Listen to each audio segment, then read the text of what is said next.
High friends, welcome to யாஷிகர். ஃபைனலாக மகாநதி சீரியலில் நிவின் யமுனா இவங்களோட மேரேஜ் ட்ராக் மூவ் ஆயிடுச்சு. ரொம்பவே நல்ல ஒரு ப்ரமோ. என்ன ஒரு ஹாப்பினஸ் நம்மளோட ஹீரோவோட முகத்தில். மகிழ்ச்சியோட உச்சத்துக்கே போயிட்டாரு அப்படின்னு தான் சொல்லணும். அந்த அளவுக்கு ஒரு ஹாப்பினஸ்.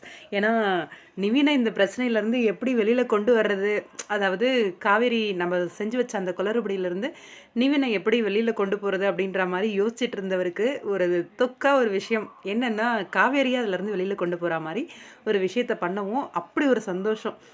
காவேரியே நம்மளுக்கு ஹெல்ப் பண்ணுற மாதிரி இந்த மாதிரி பண்ணிட்டாலே அப்படிங்கிற மாதிரி. அது காவேரி முன்னாடியே தான் சிரிச்சிட்ருக்காரு. அது கூட தெரியலையே காவேரி உங்களுக்கு அப்படின்னு ஒரு பக்கம் நம்மளுக்கு mind voice. Kaveri and Vijay 2 பேருமே யமுனாவை காலையில் கூட்டிகிட்டு கோவிலுக்கு போகிறாங்க. அந்த ஒரு எபிசோட் தான் பொன்னியம்மன் கோவில் எபிசோட்.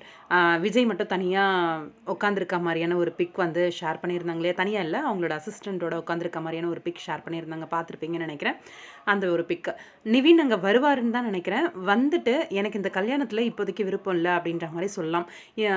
இப்போதைக்கு விருப்பம் இல்லைன்னு மீன்ஸ் இப்போ கல்யாணம் பண்ணிக்கிறதுல இன்ட்ரெஸ்ட் இல்லை, வீட்டில் ஃபேமிலியில் எல்லாருக்கிட்டேயும் சொல்லி எல்லாருக்கும் சம்மதத்தோடவும் கல்யாணம் பண்ணிக்கிறோம் அப்படிங்கிற மாதிரி பேசுவாருன்னு நினைக்கிறேன்.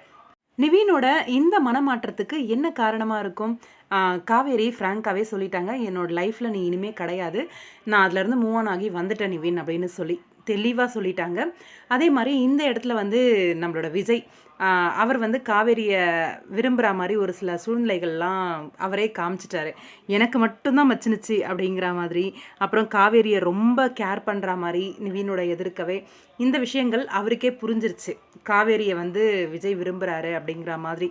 அதனால தான் இன்னும் 2 மாதத்துக்கு தான் நீங்கள் வந்து உங்களுக்கு மச்சினுச்சு அவங்க, அதுக்கப்புறம் இல்லையே அப்படிங்கிற மாதிரி இங்கே வந்து நிவின் வந்து குத்தி காட்டுறாரு. சும்மா இருந்த என் மனசில் ஆசையை வளர்த்ததே நீங்கள் தானே இந்த விஷயத்த சொல்லி அப்படிங்கிற மாதிரி.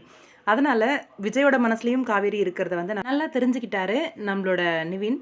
அதனால் விஜய் காவேரி சேரட்டும் அப்படின்ட்டு ஃபேமிலி ஒத்துக்கிட்டு இந்த கல்யாணம் பண்ணிக்கலாம் அப்படின்னு பண்ணுறாரு போல இருக்குது. இந்த மேரேஜில் எல்லாரும் ஒத்துக்கிட்டு தான் இந்த மேரேஜ் நடக்க போகுது. ஆனால் ராகினி அவங்களால லாஸ்ட் கட்டத்தில் ஏதாவது பிரச்சனை வரப்போகுதா அப்படின்னு தெரியல. பார்க்கலாம், வெயிட் பண்ணி. இன்ட்ரெஸ்டிங்கான மேரேஜ் கதைக்களம். உங்களோட கருத்து என்னன்னு